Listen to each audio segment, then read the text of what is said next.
Hello बच्चों। तो आ गए हैं आईएससी 2024 का स्पेसिमेन पेपर का सॉल्यूशन लेके।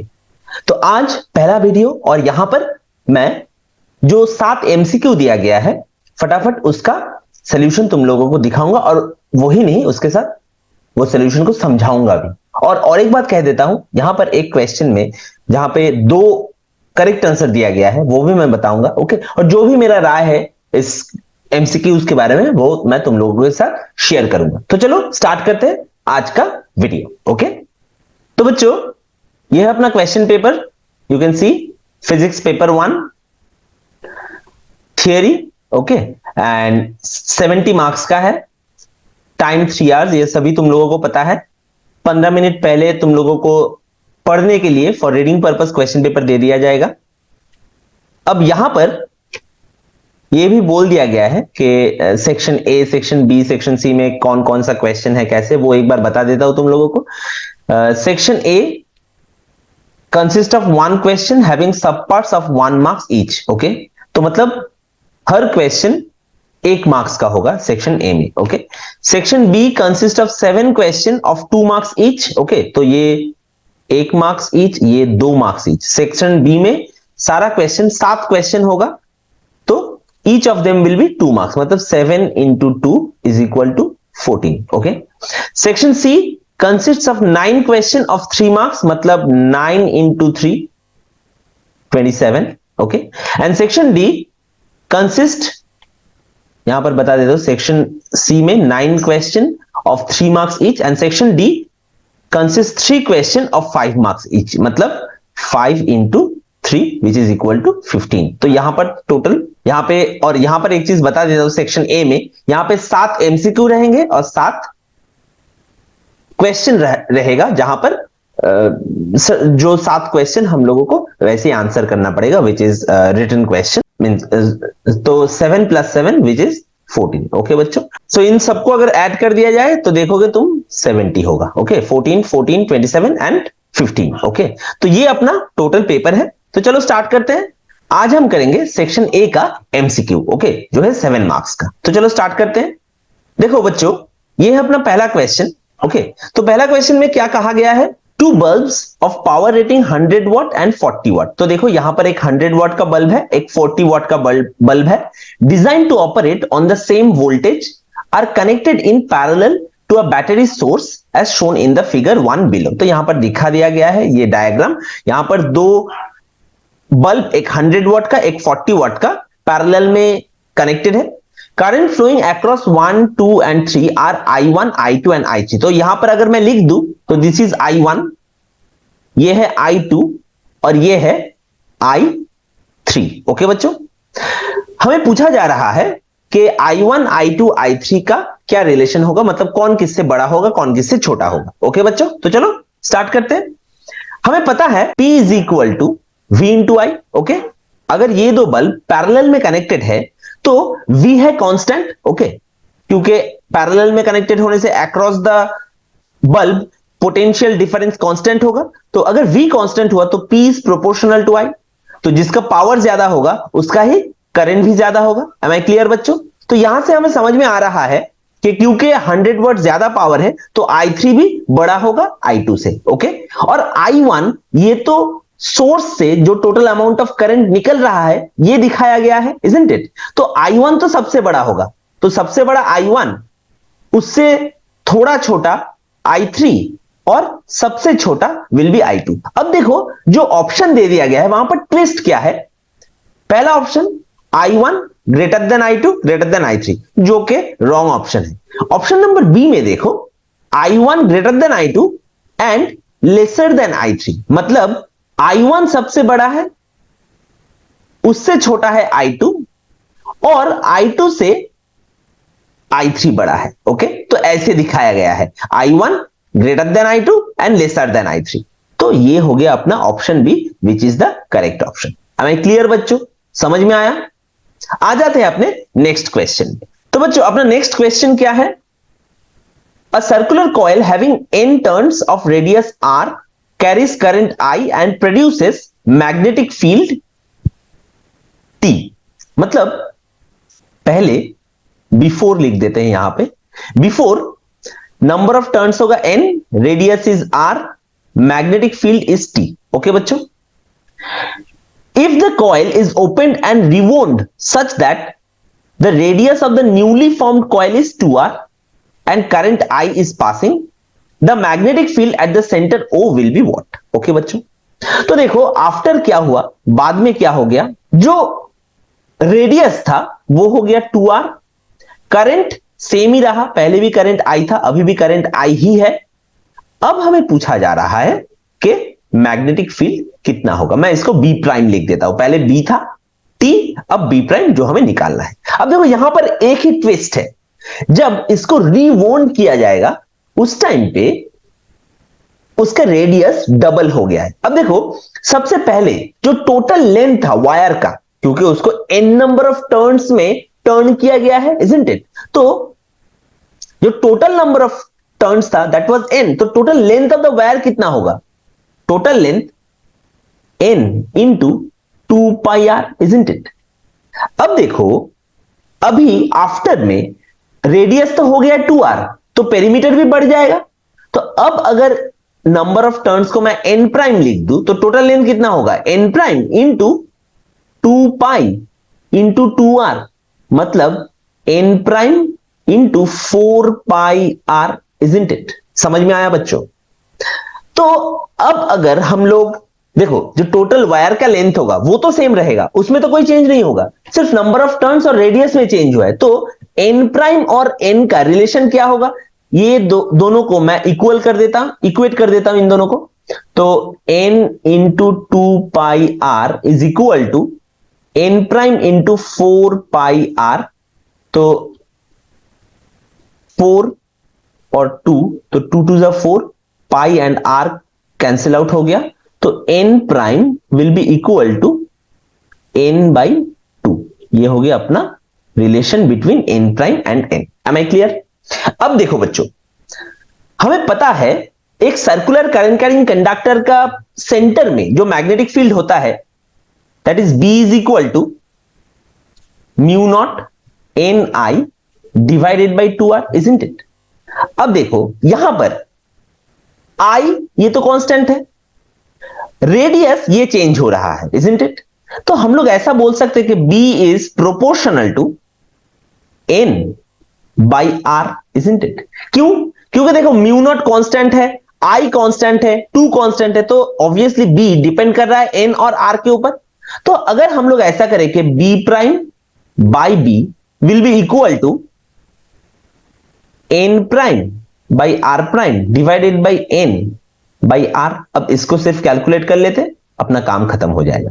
तो देखो n प्राइम का वैल्यू क्या है, n बाई 2, r प्राइम हो गया है 2r, isn't it, 2 into r, और n यहां पर मैं n के जैसे ही बिठा देता हूं, और ये जो r है ये हो गया कैपिटल R। अब अगर मैं ऊपर और नीचे कैंसिल आउट करूं तो r और r कट गया, n और n कट गया, तो b prime by b will be equal to 1 by 4। अब हमें पता है b is equal to t, isn't it, तो b prime will be b by 4, या इसे हम ऐसे भी लिख सकते हैं t by 4, isn't it, which will be option number D. तो D will be our correct option. Am I clear बच्चों? समझ में आया? आ जाते हैं अपने नेक्स्ट क्वेश्चन में। अब देखो जो नेक्स्ट क्वेश्चन है दैट इज असर्शन रीजनिंग। बहुत ही इंपॉर्टेंट होता है असर्शन रीजनिंग, और बच्चों को बहुत ज्यादा डाउट भी रहता है असर्शन रीजनिंग। तो चलो स्टार्ट करते हैं। यहां पर क्या कहा गया है कि magnetic lines of force do not intersect each other, यह है असर्शन। और रीजन क्या कहा गया है, at the point of intersection the magnetic field will have 2 direction. तो देखो इसको एक डायग्राम से मैं दिखाता हूं। सोचो ये है मैग्नेटिक फील्ड लाइंस, ये एक और ये एक। तो at the point of intersection हमें मैग्नेटिक फील्ड का डायरेक्शन अगर निकालना है तो 2 टेंजेंट ड्रॉ करना पड़ेगा, इजंट इट। यहां पर हम लोगों को 2 टेंजेंट ड्रॉ करना पड़ेगा 2 फील्ड लाइंस के ऊपर, इजंट इट। तो ये हो गया B1 और ये हो गया B2। अब देखो अगर यहां पर तुम एक कॉम्पस रखते हो तो कॉम्पस का जो नीडल है वो साइमल्टेनियसली 2 तरफ तो जा नहीं सकता, इजंट इट। अब देखो साइमल्टेनियसली दो तरफ तो एक ही चीज जा सकता है, ओके, वो है रजनीकांत का बुलेट। मैंने एक मूवी में देखा था, रजनीकांत को एक बुलेट से दोनों विलेन को मारना है, तो उसने क्या किया, पहले एक ब्लेड छोड़ दिया सामने, उसके ऊपर शूट कर दिया, तो साइमल्टेनियसली बुलेट दो हिस्से में बट के दोनों विलेन को मार दिया। अब ये थोड़ी रजनीकांत का बुलेट है, तो ये साइमल्टेनियसली दो डायरेक्शन तो शो नहीं कर पाएगा, इजंट इट? तो ऑब्वियसली मैग्नेटिक फील्ड लाइन ऐसे इंटरसेक्ट करना भी पॉसिबल नहीं है। तो यहां से हमें क्या समझ में आया, जो एसर्शन है और जो रीजन है वो दोनों ही करेक्ट है, और जो रीजन है वो प्रॉपर एक्सप्लेनेशन है एसर्शन का, ओके। तो अपना जो करेक्ट आंसर होगा that will be option A, okay बच्चों। आ जाते हैं नेक्स्ट क्वेश्चन में। अपना नेक्स्ट क्वेश्चन क्या है, the focal length of double convex lens is equal to the radius of curvature of either surface, okay. मतलब क्या कहा जा रहा है कि focal length is equal to R, okay. अब यहां पर देखो क्या बोला गया है, equal to the radius of curvature of either surface. मतलब अगर ये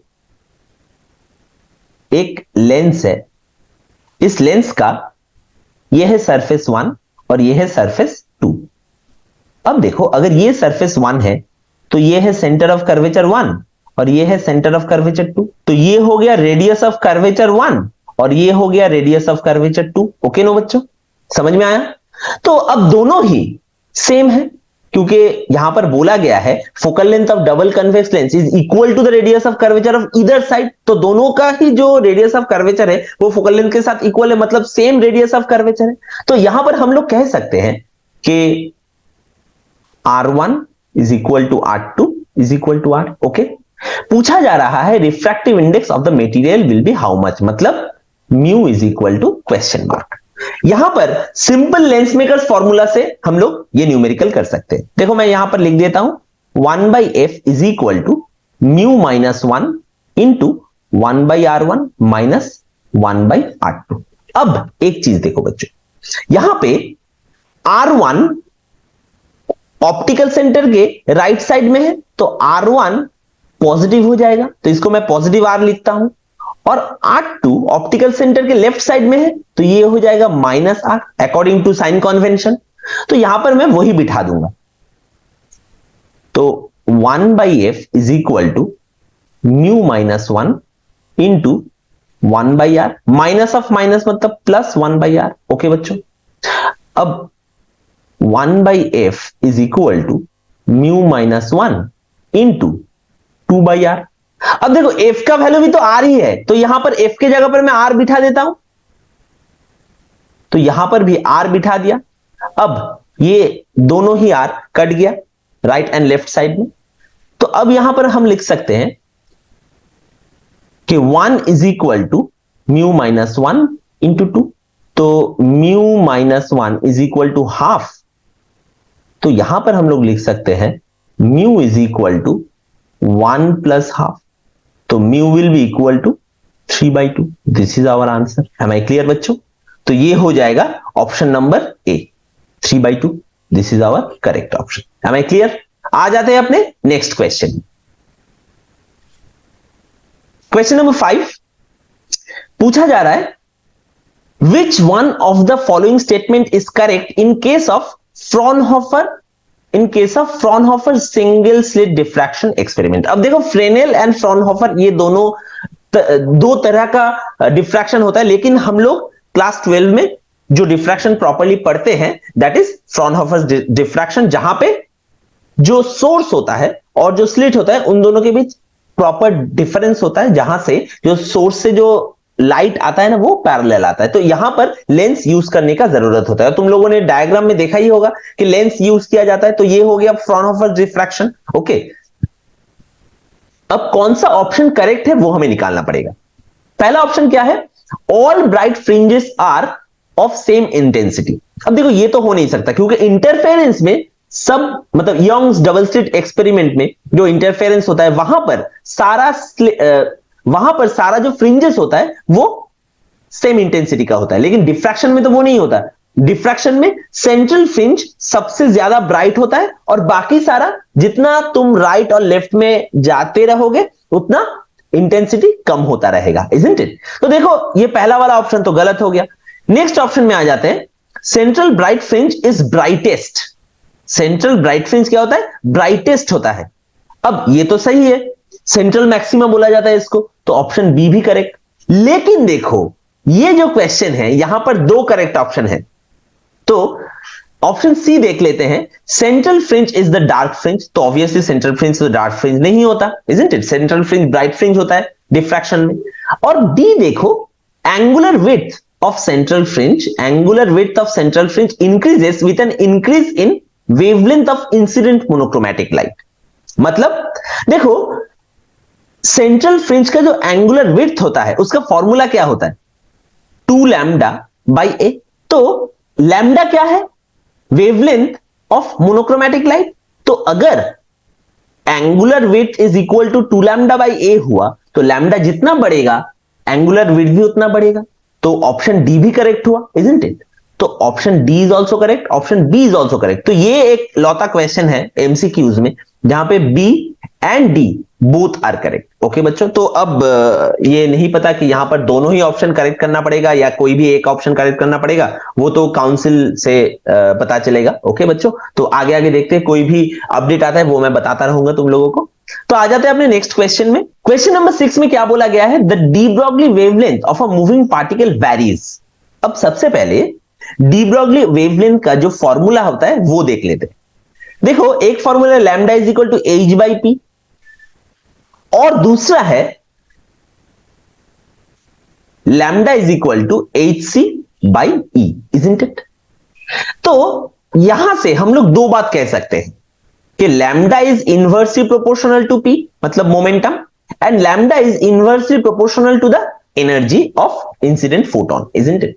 अब देखो देखते हैं कौन सा ऑप्शन करेक्ट होगा। द डी ब्रॉगली वेवलेंथ मतलब lambda of a moving particle varies directly with its velocity. तो अपना पहला ऑप्शन में आ जाता है directly varies with velocity. Okay, तो देखो जो फॉर्मूला है वहां पे तो वो तो मोमेंटम के साथ इनवर्सली प्रोपोर्शनल है और मोमेंटम होता है m इंटू वी। तो अगर एक पर्टिकुलर पार्टिकल के लिए हुआ तो p तो कांस्टेंट है, तो लैम्डा v के साथ भी इनवर्सली प्रोपोर्शनल है, इजंट इट? तो ये तो गलत हो गया, डायरेक्टली प्रोपोर्शनल तो नहीं होगा। Second, directly with it's momentum, ये फॉर्मूला, ये अगर रिलेशन तुम लोग देखो तो ऑब्वियसली डायरेक्टली विथ मोमेंटम तो नहीं होगा क्योंकि इनवर्सली प्रोपोर्शनल है, तो ऑप्शन बी भी रॉन्ग। ऑप्शन सी में क्या कहा गया है? Directly with it's kinetic energy. तो काइनेटिक एनर्जी के साथ भी इनवर्सली प्रोपोर्शनल है, तो ये भी गलत। ऑप्शन डी क्या रह गया? Inversely with linear momentum. तो देखो ये जो रिलेशन है लैम्डा इज इक्वल टू और lambda is equal to H by P, जो रिलेशन है lambda is proportional to 1 by P, isn't it? तो ऑब्वियसली ये जो ऑप्शन हो वो हो गया करेक्ट ऑप्शन। तो option number D is the correct के de Broglie wavelength inversely proportional with the linear momentum. Am I clear बच्चों? आ जाते हैं अपने लास्ट एमसीक्यू क्वेश्चन में। अपना लास्ट जो क्वेश्चन है that is which one of the following statement is correct with reference to semiconductor physics. Okay, तो semiconductor जो चैप्टर है उसके साथ रिलेटेड क्वेश्चन है। N type semiconductor has majority holes. अब देखो एन टाइप मतलब नेगेटिव, इजंट इट? तो वहां पे electrons will be the majority carrier, इसीलिए एन टाइप है, इलेक्ट्रॉन्स मेजॉरिटी है इसीलिए एन टाइप सेमीकंडक्टर है। तो एन टाइप में होल मेजॉरिटी, ये तो गलत हो गया, तो पहला ऑप्शन हो गया गलत। Option number B, to convert a pure semiconductor into P type semiconductor phosphorus is used as dopant. अब देखो फॉस्फोरस का वैलेंसी क्या है? 5। तो वहां पर अगर प्योर सेमीकंडक्टर मतलब जर्मेनियम सिलिकॉन, यहां पर अगर डोपिंग कर दिया जाए तो एक जो इलेक्ट्रॉन है वो ज्यादा हो जाएगा, इजंट इट? मतलब अगर ये फॉस्फोरस हुआ तो यहां पर एक इलेक्ट्रॉन, यहां पर एक इलेक्ट्रॉन, यहां पर एक इलेक्ट्रॉन, यहां पर इलेक्ट्रॉन, तो ये 4 नेबरिंग जर्मेनियम या सिलिकॉन एटम के साथ कोवैलेंट बॉन्ड पैदा करेगा और एक जो इलेक्ट्रॉन होगा वो कोई भी पेयर नहीं कर पाएगा, लोन पेयर इलेक्ट्रॉन, तो वो बहुत ही आसानी से फ्री हो सकता है, इजंट इट? तो ये तो ऐसे तो एन टाइप सेमीकंडक्टर बनता है, इजंट इट? तो to convert a pure semiconductor into P type semiconductor phosphorus तो यूज नहीं हो सकता, वहां पर क्या होगा, ट्राइवेलेंट, कोई भी ट्राइवेलेंट एटम हम लोग एज ए डोपेंट काम कराएंगे। ओके ना। आ जाते हैं ऑप्शन सी में। इन energy band diagram of metal forbidden band is absent. अब देखो एनर्जी बैंड डायग्राम मेटल में क्या होता है, मेटल में जो valence band and conduction band होता है वो ऐसे ओवरलैप होकर रहता है, इजंट इट। तो ये जो ऑप्शन है that is the correct option. Okay.